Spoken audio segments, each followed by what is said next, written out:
Lembaga Swadaya Masyarakat LSM Jarak Provinsi Bali menyatakan sikap tegas untuk menolak reklamasi Teluk Benoa.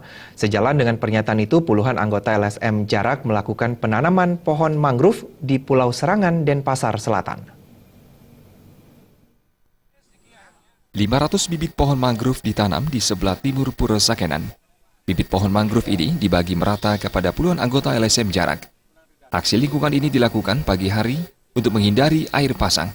Menurut Ketua LSM Jarak Provinsi Bali, Pande Prayeka, selain kepedulian LSM Jarak terhadap kelestarian lingkungan khususnya hutan mangrove, aksi penyelamatan lingkungan ini juga implementasi ketegasan sikap LSM Jarak Bali menolak reklamasi di Teluk Benoa.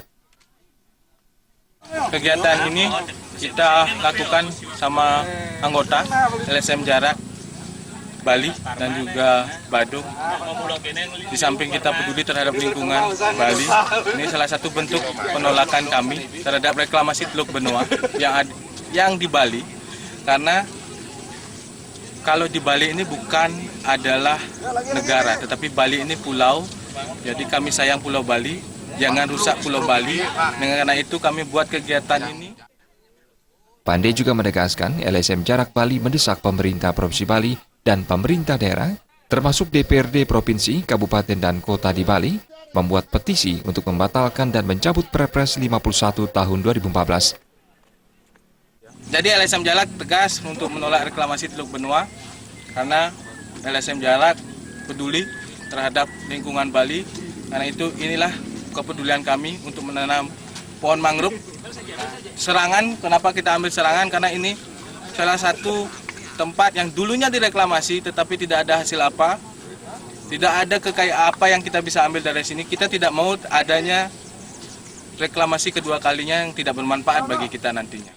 Kepedulian LSM Jarak Bali terhadap lingkungan dan alam Bali tidak akan berhenti pada aksi penanaman bibit mangrove ini.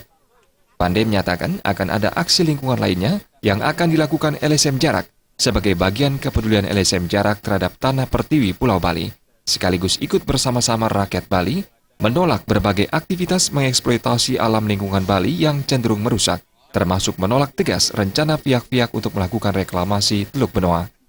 Pande berharap semakin banyak komponen masyarakat Bali menolak segala aktivitas reklamasi Teluk Benoa, maka akan ada kekuatan positif untuk mendesak dihentikannya rencana reklamasi di Teluk Benoa. Tim